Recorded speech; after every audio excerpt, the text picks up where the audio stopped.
Bonjour à tous, je suis ravi de vous retrouver aujourd'hui, toujours dans cette série de vidéos qui correspondent à des retours des séances concernant des problématiques en fait qui reviennent le plus souvent. Et aujourd'hui j'avais envie de parler du libre arbitre, ce que j'entends très souvent en séance: je n'ai pas le choix, je n'ai pas le choix dans ma vie, je n'ai pas le choix. Donc le problème de choix, c'est pareil, c'est un très très grand sujet. Et je me suis dit que j'allais prendre donc l'axe du libre arbitre pour vous expliquer qu'on a tous un libre arbitre, malgré les apparences. Et beaucoup de personnes se sentent coincées, et je ne dis pas que ce n'est pas le cas. Il y a effectivement beaucoup de blocages. Ça peut être au niveau de la société, ça peut être au niveau de la famille, du travail, pression sociale. Il peut y avoir énormément de choses qui nous bloquent dans un élan d'épanouissement. Mais je voulais attirer votre attention sur le fait que tout ce que l'on vit dans la vie, je vais mettre des énormes parenthèses parce que je voudrais fâcher personne, mais globalement, je dis bien globalement, tout ce qui nous arrive dans la vie sont des choix que l'on fait.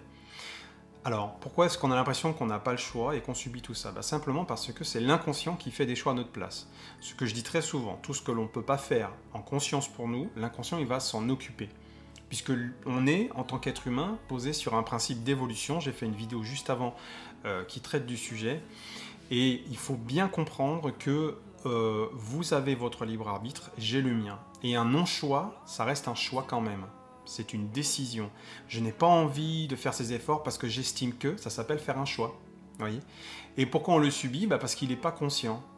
Et faire des choix en conscience, ça veut dire comprendre que tout ce que je vis dans mon entourage, dans ma vie, dans mon quotidien, eh bien c'est moi qui le crée à un certain niveau, si vous voulez.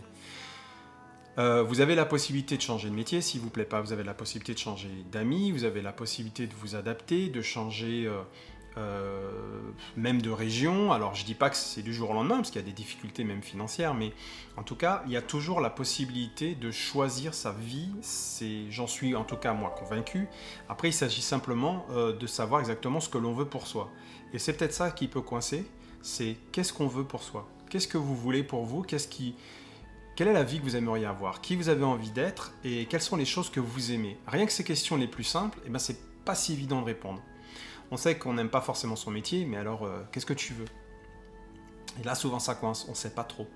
Donc, déjà, éclaircir sur ses envies, ses besoins, j'en parle très souvent, mais c'est super important parce qu'on ne le fait pas tant que ça. Vous voyez bien qu'il y a des gens, ils ont comme une fluidité, tout ce qu'ils entreprennent, ils ont l'impression que ça fonctionne, parce qu'ils sont bien posés. C'est pas le métier qui les épanouit, c'est ce qu'ils arrivent à exprimer à travers ce métier. Vous voyez? C'est comme l'idée de posséder des objets, c'est bien beau, mais tu veux posséder l'objet pourquoi? Parce que ton voisin il l'a, parce que ton copain il l'a, mais est-ce que c'est un vrai choix qui t'appartient, qui est le tien, ou est-ce que c'est le choix de je fais comme lui parce que moi j'ai pas? C'est pas la même chose. Donc ça c'est un non-choix, donc c'est un choix inconscient.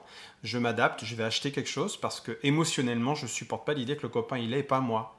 Puis les autres ils ont l'air de regarder, ils ont l'air de trouver ça sympa. Moi je veux qu'on me trouve sympa aussi, donc je vais m'acheter la même voiture. Je vous dis une connerie, mais c'est pour vous expliquer un peu l'idée.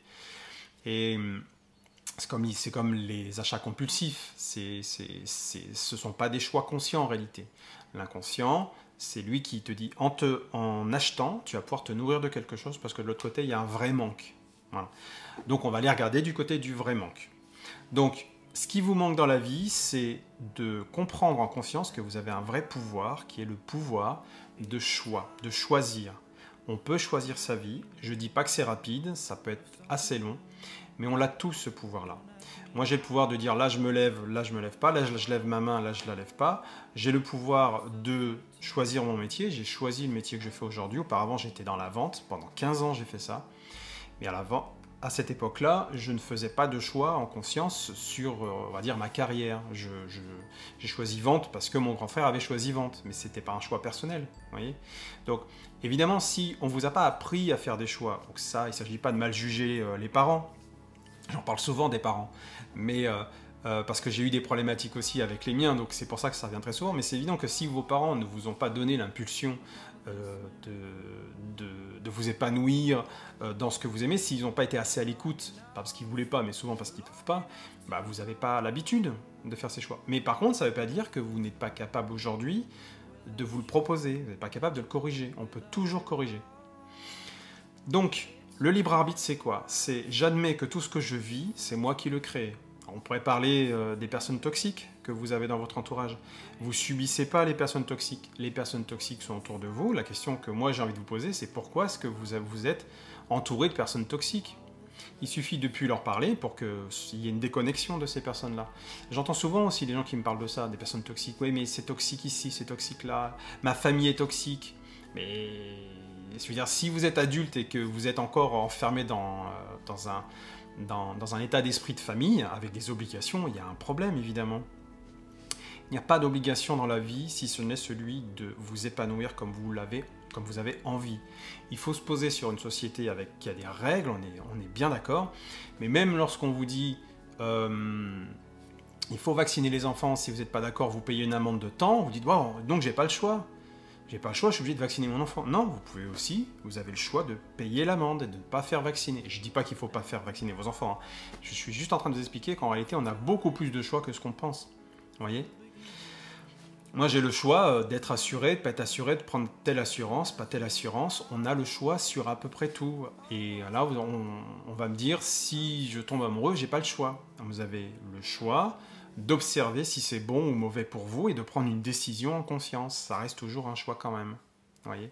Donc, comment est-ce qu'on fait pour exprimer son libre arbitre? Comment on fait pour faire des choix? Eh bien, c'est comme je dis très souvent. À un moment donné, il faut savoir se poser, peut-être prendre une feuille, vous la coupez en deux. Quand je dis couper en deux, vous prenez un stylo, vous séparez en deux, et vous mettez d'un côté ce que vous aimeriez vivre et de l'autre côté ce que vous aimeriez voir changer. Quand vous le faites noir sur blanc, ça, c'est un exercice qui est tout bête, hein, il est très connu, mais ça fonctionne bien parce que ça permet d'être plus clair avec soi. Une fois que c'est fait, évidemment, il faudra mettre en action certaines choses. Il y a un plan d'action à mettre. Vous voyez? Et ça, il est là votre libre arbitre. J'ai la possibilité de prendre cette feuille, de prendre un stylo, de faire mon trait au milieu, de mettre tout ce que j'ai envie de vivre, tout ce que je veux me débarrasser, tout ce que je ne veux plus dans ma vie. Et au fur et à mesure, je me dis, ok, je prends le temps, parce qu'évidemment, ce n'est pas du jour au lendemain, et je vais pouvoir me proposer quelque chose de plus épanouissant et qui va plus me correspondre. Donc ça veut dire apprendre à décevoir votre entourage, comprendre que si vous n'avez pas envie de les décevoir, c'est que vous posez une attente de reconnaissance, et je vais faire une vidéo particulièrement sur la reconnaissance, c'est super important. C'est voir tout ça, voir que ce que vous faites habituellement, c'est peut-être pas que pour vous en réalité, c'est pour être accepté, pour pas être rejeté, voilà, c'est les sujets classiques qui reviennent, mais c'est ça. Donc il faut apprendre à décevoir, il faut comprendre que peut-être que les amis que vous avez, peut-être que le métier que vous avez ne vous convient plus, peut-être que ça ne vous convient plus du tout, que vous avez envie de vous proposer autre chose. Et là, il faut commencer à apprendre à s'écouter. Votre système inconscient, votre système global, là, lui, il sait ce qui est bon pour vous. Et c'est ça qu'il faut écouter. C'est ce qu'on appelle les ressentis. Ça, on le fait beaucoup en séance parce que le ressenti, ça vous permet de savoir si vous êtes bien à un endroit ou si vous n'êtes pas bien. Par exemple, moi, si j'ai fait une vidéo où j'ai expliqué, j'ai pris l'exemple de la piscine pour le fait d'expérimenter quelque chose. Si je ne sais pas nager, je vais apprendre à nager. Je ne vais pas sauter dans l'eau. Vous voyez? Et au moment où je me dis, allez, je saute dans l'eau, je vais avoir le cœur qui va exploser. Et là, en fait, la sensation, ça veut dire quoi? Ça veut dire, non, n'y va pas, c'est trop fort, tu vas trop loin. Vous voyez? Si je monte des escaliers, j'ai envie de faire du sport et je monte les marches 10 par 10, mon genou, il va me dire, hop, hop, hop, hop, hop, il va commencer à craquer. Vous voyez? Donc, le corps, il vous explique, ça, tu peux le faire, ça, tu peux pas le faire. Et on y va par palier. Donc, évidemment, toujours dans l'action. Donc, votre libre arbitre, il est là. Vous avez le choix de vie. Simplement, il faut comprendre que c'est long à mettre en place. Et ce qui est intéressant, c'est le chemin. C'est pas le but en soi, parce qu'il n'y en a pas. Et je ferai une vidéo également sur ça, pour vous expliquer. Le but en soi, c'est plus un repère, mais voilà, ça ne peut pas être un but en soi. Il n'y en a pas. Voilà. Donc, j'espère que cette vidéo vous aura un petit peu éclairé. Si vous avez des questions, des suggestions, n'hésitez pas. Je pourrais toujours faire sur le même thème, le libre arbitre, je pourrais toujours compléter. Ça fait un moment que j'ai pas fait de vidéo, donc j'essaie de me remettre un petit peu dedans et j'espère que le sujet vous plaît et que en tout cas le contenu vous parle. Voilà, je vous dis à très bientôt pour une prochaine vidéo. Salut!